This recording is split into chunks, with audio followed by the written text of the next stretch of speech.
Fahalomeravantsika tsirairay avy-indray amin'ity latsinainy maraina 20 ny volana marsa ity. Mbola velom-pisaorana Andriamanitra mandrakariva isika satria mbola afaka mandray ny teniny amin'izao maraina izao. Misaotra anao ihany koa izay manjoy manaraka ny fandaharana amin'ity maraina ity. Dia ny irina dia azo hery amin'ny fanandraisana ny ten'Andriamanitra ianao, ary izy ihany koa mahita ny zotom-potsika tsirairay avy, ka mino fa nao zava-mahagaga amintsika Jesosy. Aloha indirantsika ny amin'ny mofonainan'io dia hivavaka isika. Iranay tsara indrindra mbola misaotra anao izay noho ny amin'ny fitahiana sy ny fahasoavanao. Misaotra Tompo fa mbola mahatsiaro sambatra izay miaraka aminao, satria arotsaka ao aminay ny fahasoavanao, arotsaka ao aminay ny fitahianao, ary ihany koa manampy anay amin'ny lafiny zavatra rehetra ianao. Ankehitriny izay eto mahatsara ny tsy fahamendrehanay ihany koa, dia mangataka n'indra fonao mba ho voavela heloko izay, ary ihany koa mba hanana fifandraisana aminao bebe kokoa, ka hahatsapa sy haheno ihany koa ny fitahianao sy ny fitantananao. Aheno an'ireo toromarika ihany koa rehetra avy aminao. Anaran'i Jesosy, amen. Lohateny mofonainantsika androany dia manao ny fanetsetena nasehoan'i Jesosy. Nalaina amin'ny Jaona 7:11 sy ny 15 manao hoe: koa raha izao Tompo sy mpampianatra aza no nanasa-tongotrareo, ianareo kosa mba tokony hifanasa-tongotra.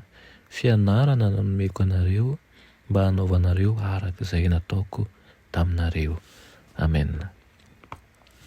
Misy foronana ao amin'ny olona hihevitra ny tenany ambony noho ny rahalahiny, hiasa ho an'ny tenany, hitady ny toerana ambony indrindra mihitsy ary matetika no miteraka fiheveran-dratsy sy fangidiana eo amin'ny toe-tsaina izany.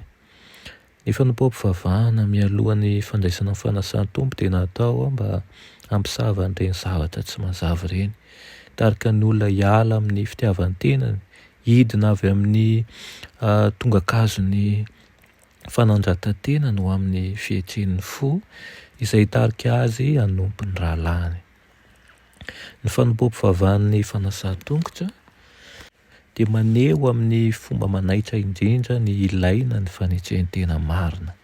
Raha mbola niady an'izay toerana ambony indrindra amin'ny fanjakana nampanetrenana azy ireo ny mpianatry Kristy kosa, ny sikina ary nanao ny asan'ny mpanompo tamin'ny nanasan'ny tongotra ireo izay niantso azy hoe Tompo.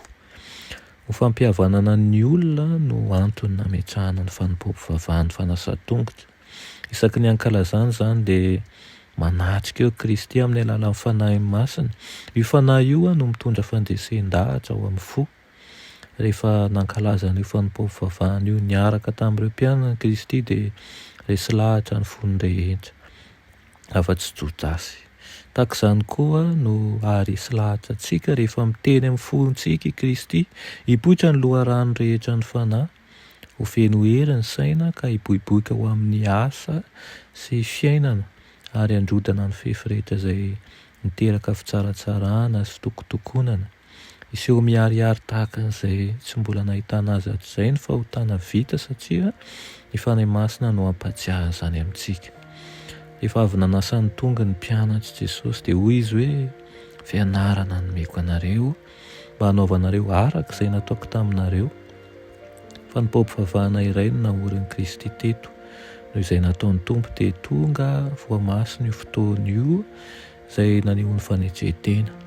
Nasaina ny tandreman'ny mpianatra izany mba hiazonan'izy ireo an-tsaina mandrakariva ny lesona momba ny fanetretena sy ny fanompoana nasehoan'i Jesosy.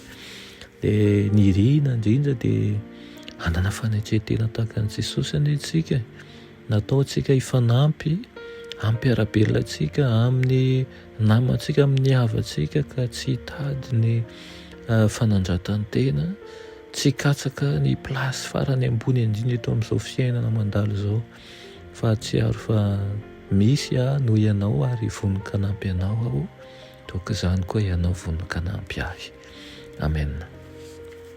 Rainay malala tsara indrindra, mbola misaotra anao izay amin'ny teninao izay noraisinay an'io. Tompo, tsy misy zavatra izay miafina aminao ny fiainanay fa de ianao no ohatra modely alain-tahaka. Ampio izy amin'ny alalan'ny fanahinao masina, tsy ary manjakariva fa tokony hanaraka izay nampianarinao anay, satria izany no ahafantaran'ny rehetra ihany koa fa mpianatra ao zahay, dia ny fifankatiavana. Amin'ny anaran'i Jesosy, amen.